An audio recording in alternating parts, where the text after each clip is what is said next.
Good afternoon. A few moments ago, I signed a deal to secure the joint UK-US base on Diego Garcia.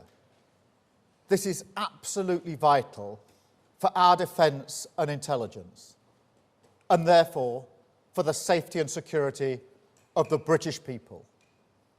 The full assessment of why this is so important. Starmer's progressive counteroffensive, the battle for Britain's soul. Right. Before we dive into what might be the most crucial political battle of our generation, do us a favor and hit that subscribe button. Trust me, you'll want to stay ahead of the curve on this one, and UK Connors is your front row seat to the Westminster Theatre that never stops delivering drama. Now, let's get into it. Britain stands at a crossroads, and Keir Starmer has just thrown down the gauntlet. The Prime Minister isn't merely responding to political opposition anymore. He's launching what can only be described as progressive counteroffensive against what he calls a decline in division fostered by the far right. This isn't your typical political posturing, folks. This is a declaration of war for the very soul of modern Britain.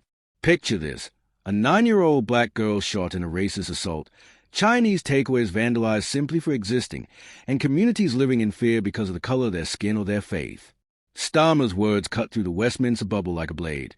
That sends a shiver down the spine of every right-minded person. We are not this. But here's the uncomfortable truth. Apparently, some corners of Britain have become exactly this. The catalyst for Starmer's counteroffensive wasn't just another political disagreement. It was a deafening silence from Number 10 when faced with a nationalist march unite the kingdom 2 weeks prior. Picture the scene. Far-right agitators marching through British streets, endorsed by none other than Elon Musk and Tommy Robinson, while Downing Street seemed to twiddle its thumbs. MPs weren't just frustrated, they were furious. The optics were devastating, and Starmer knew it. When The Guardian received that harshly worded statement from the Prime Minister declaring that the UK would never surrender its flag to far-right agitators, it wasn't just political rhetoric. It was a line in the sand, drawn with the blood of communities under attack and the tears of parents afraid to let their children play outside because of the color of their skin. But let's be brutally honest about what we're witnessing here. This isn't just about counter-protests or strongly worded statements. Starmer is attempting something far more ambitious and infinitely more dangerous politically. He's trying to reclaim the narrative of British identity itself. For years, the far right has been allowed to co-opt patriotism, to wrap themselves in the Union Jack whilst promoting division and hatred. Starmer's message is clear: not on my watch. The Prime Minister's strategy reveals itself most clearly in his recent cabinet meeting, where he took direct aim at Nigel Farage and the politics of perpetual grievance.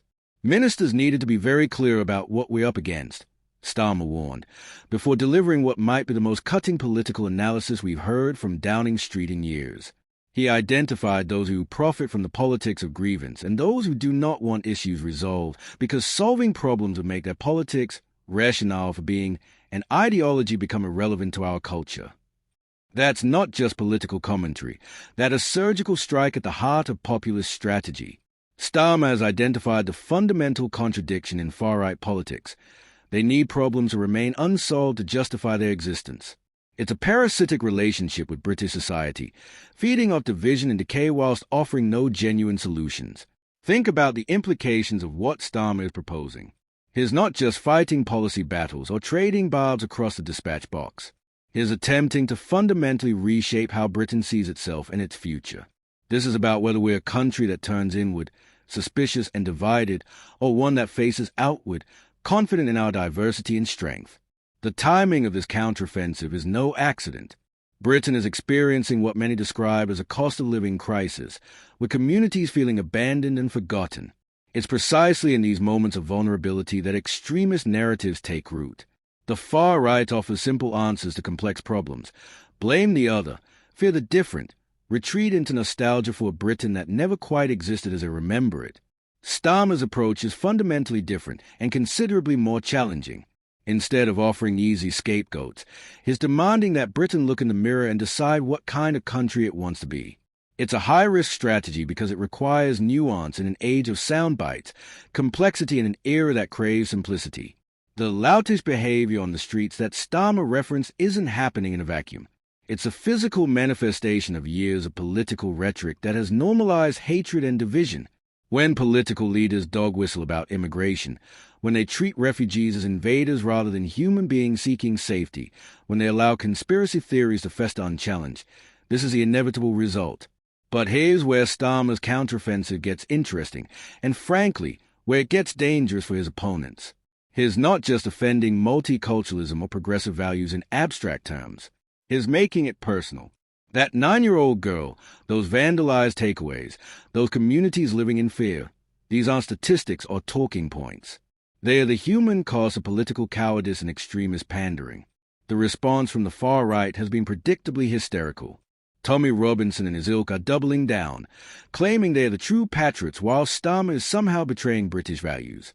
It's a narrative that might have worked 5 years ago, but increasingly looks hollow when set against the reality of burning buildings and children afraid to walk to school.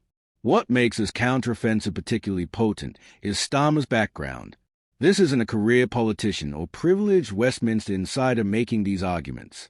This is a former director of public prosecutions who spent years dealing with the real-world consequences of hatred and division. When Starmer talks about the rule of law and community cohesion, he's not theorizing. He's drawing on decades of experience seeing what happens when societies fracture. The international context makes Starmer's stance even more significant. Across Europe and beyond, we're witnessing the rise of authoritarian populism.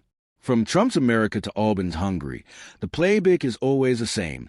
Exploit fear, divide communities, undermine institutions, and promise simple solutions to complex problems. Starmer is positioning Britain as a bulwark against this tide, but success is far from guaranteed. The economic argument underpinning this counteroffensive is equally compelling. Modern Britain's prosperity depends on being open to the world, in trade, in talent, in ideas. The far-right's vision of Fortress Britain, suspicious of foreigners and closed to change, isn't just morally bankrupt, it's economically suicidal. Starmer understands that progressive values aren't just the right thing to do, they're the smart thing to do. But let's not pretend this will be easy. The forces arrayed against Starmer's vision are formidable and well-funded. They have their own media ecosystem, their own social media networks, and their own version of events. The role of social media in this fight cannot be underestimated. When Elon Musk endorses far-right marches in Britain, he's not just expressing an opinion, he's weaponizing one of the world's most powerful communication platforms. Starmer's counteroffensive will need to be as sophisticated online as it is in Parliament and on the streets. What's particularly clever about Starmer's approach is how he's reframing the debate around British values. Instead of allowing the far right to monopolize patriotism, he's offering an alternative vision of what it means to love your country. True patriotism, Starmer argues, means protecting all your fellow citizens, not just those who look like you or share your faith. It means building a society where a 9-year-old can play safely regardless of the color of her skin. This isn't just about winning the next election, though that's obviously important. This is about the kind of society Britain becomes over the next generation. Will we be a country that turns its back on the world, consumed by fear and nostalgia? Or will we be a confident, outward-looking nation that sees diversity as strength rather than threat? The stakes couldn't be higher, and the outcome is far from certain. Starmer's progressive counteroffensive represents perhaps the last, best hope for a different kind of politics, one based on hope rather than fear, unity rather than division, progress rather than retreat. But it will require more than just political rhetoric. It will require ordinary Britons to reject the siren call of easy answers and embrace the harder path of building a genuinely inclusive society. The far right has had years to embed their narrative in British political discourse. Starmer's counteroffensive is ambitious, necessary, and fraught with risk.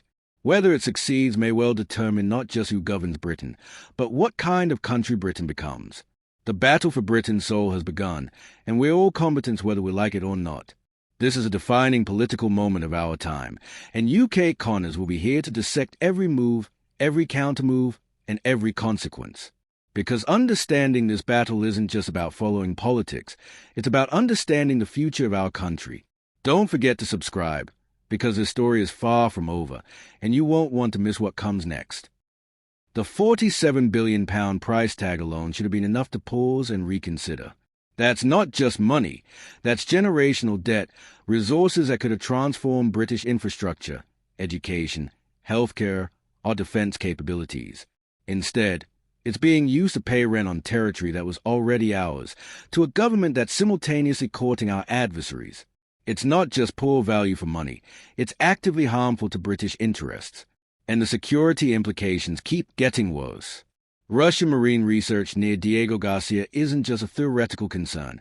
It's an active threat to Western military operations throughout the Indian Ocean. Chinese influence in Mauritius isn't just diplomatic positioning, it's strategic encirclement of critical allied assets.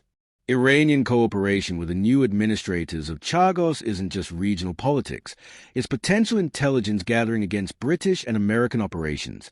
Every one of these developments was predictable, avoidable, and preventable. But they required a government willing to stand up for British interests, to negotiate from strength rather than weakness, to prioritize national security over international opinion. Instead, we got capitulation dressed up as diplomacy, surrender presented as legal compliance, and strategic defeat marketed as moral victory. The activist disruption of the signing ceremony, the interim injunctions, the desperate pleas from campaign leaders, these aren't just political theater. They are the actions of people who recognize that once this agreement takes effect, their chances of ever returning home effectively disappear forever. Every day that passes, every legal mechanism that's exhausted, every diplomatic avenue that's closed brings them closer to permanent exile from the only homeland they've ever known. Dame Priti Patel's warning about enemies queuing up to get close to Mauritius isn't conservative scaremongering, it's strategic reality. When you create a power vacuum by abandoning your responsibilities, hostile actors will fill that vacuum. When you signal weakness by capitulating to pressure, aggressive nations will apply more pressure. When you demonstrate that Britain can be bought, bullied, or browbeaten into surrender, every adversary takes note and adjusts their tactics accordingly. The parliamentary rebellion brewing within Labour ranks represents more than just political opposition. It's a crisis of confidence in Starmer's leadership and judgment. When your own MPs are publicly stating they cannot support government policy on moral grounds, when they are effectively accusing their own leadership of violating human rights, the political damage extends far beyond this single issue. Peter Lamb's declaration that he cannot support the bill until every Shagoshan has had the opportunity to express their views isn't just procedural objection, it's a fundamental challenge to the government's democratic legitimacy.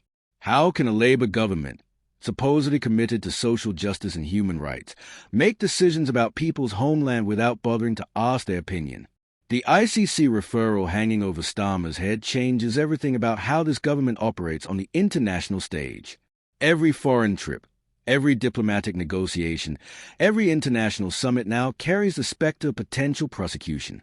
How do you maintain authority and credibility as a world leader when you're potentially facing charges for crimes against humanity? But beyond the immediate political implications, this scandal raises profound questions about British democracy and accountability. If a Prime Minister can commit the country to paying £47 billion over a century, can surrender sovereign territory, can ignore the rights of affected communities, and can potentially face international prosecution, all without meaningful parliamentary or public oversight, what does that say about the checks and balances in our system? The Shagoshan community's persistence in pursuing justice through international channels demonstrates something that Westminster seems to have forgotten. Some principles are non-negotiable. Some rights are inalienable, and some injustices demand redress regardless of political convenience. Their willingness to take on the full might of the British establishment, to challenge a sitting Prime Minister through international law, to risk everything for the chance of returning home. That's the kind of moral courage that seems to be in short supply in modern politics. As this story continues to unfold, as the ICC considers a referral, as parliamentary opposition grows, as international allies watch nervously, and as adversaries circle opportunistically, one thing becomes crystal clear. Sir Keir Starmer has created a crisis that extends far beyond party politics or electoral cycles. This is about Britain's place in the world, our commitment to justice, our ability to govern effectively, and our credibility as a democratic nation. The Chagos Islands may be small dots in the vast Indian Ocean, but the principles at stake, sovereignty, self-determination, justice, security, are fundamental to everything Britain claims to represent. Starmer's handling of this issue will define not just his premiership, but Britain's international standing for generations to come. The question now isn't whether he can survive the political fallout, but whether British democracy can survive the precedent he's set. This is UK Connors, where we don't just report the news, we expose the stories that matter. If you want to stay ahead of the political curve, if you want analysis that cuts through the Westminster spin, if you want to understand what's really happening in British politics, then subscribe now and hit that notification bell. Because trust me, this story is far from over, and you won't want to miss what happens next. The establishment may want to bury this scandal, but we'll be here to dig it up, examine it, and hold power to account. That's what real political journalism looks like, and that's what you'll get every single time you tune into UK Connors.